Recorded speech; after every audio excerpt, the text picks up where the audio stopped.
Oh! The second to last episode ever of Spartacus. So this is a Geek Legion of Doom review of Spartacus, episode The Dead and the Dying. As I say, the penultimate episode, so the stakes are very, very high in this episode. This has got to be one of my favourite episodes this season, purely because it almost harkens back a little bit to the early season, and it's kind of nice to see that. This review is going to be a little bit spoilerish, because I kind of can't really review it without sort of telling you some details. So if you haven't seen the episode already, I'd recommend going and watching it before watching this review. So the episode starts with Spartacus' men descending on a sort of small camp of Roman soldiers. Obviously they kill them, there's only a small amount of them. But they actually realise these aren't Crassus's men. They're actually part of another legion who is kind of marching from a different direction. I think they're under the command of Pompey, I think he's called. So, you know, they're dispatched them. And obviously Spartacus is now worried because they feel like they're going to be sort of squashed between these sort of two massive Roman armies that are going to obviously destroy them if they sort of caught between the two of them. But they come up with quite a cunning plan, I think, and I actually didn't see this, so it actually took me by surprise, which is, you know, I really liked. So what you have is you have Marcus Crassus obviously back at his camp, and they have an envoy from this other sort of Roman legion, and they sort of are there to sort of wanting to sort of discuss tactics and things like that. But Crassus is kind of getting territorial, and you know, thinks that, you know, this other guy sort of trying to sort of take the sort of the glory or whatever.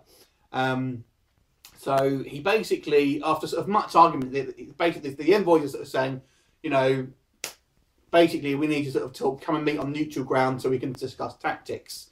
So you've got Crassus, you've got Caesar, and you've got Tiberius sort of arguing really about who should go. And it ends up with Tiberius and a sort of contingent of Roman soldiers sort of to go and meet them. And turns out when they get there, it's not they're actually Spartacus is then posing as the Romans. No, I didn't see that coming, first of all. So that was quite a good ploy. I'm not sure how historically accurate that is, but I don't think it's at all, if I'm honest. But I could be wrong. I'm sure someone will correct me in the comments if I am. So they basically capture all of Tiberius and all of his men, basically, without anyone sort of getting killed, I don't think. And obviously, what you've also got in this episode, you've got Naevia turn up with the head of Crixus.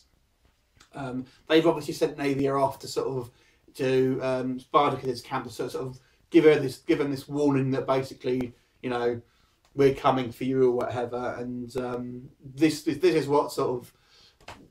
what basically motivated them to kind of take this action. So at this point you've got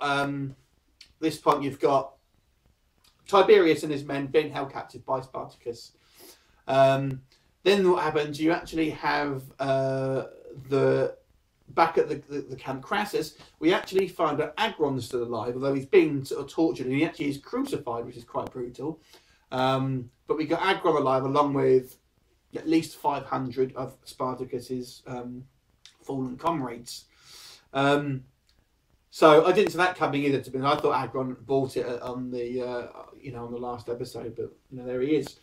So he's kind of being tortured, and then in a quite an amusing scene, you've got the actual real envoy of the other Roman legion turn up, and then they kind of realise the shoe has dropped, and they sort of realise that you know, he's actually been captured by Spartacus. Now, we don't know whether Caesar kind of knew about this or not, because there's some sort of, it doesn't come out and say it, but there's sort of some sort of, you know, question whether Caesar actually knew that these were Spartacus's men or not. But I quite like that they left it kind of ambiguous, to be honest. Now back at Camp Spartacus, they're basically honouring Crixus and the rest of all the following sort of fallen warriors that they've had, by basically putting these captured Romans, of which I think there's probably around 20 of them, into sort of gladiator matches with the main sort of characters, you know, Gannicus, Spartacus, etc. With the idea being that at the end, Naevia will face off against Tiberius.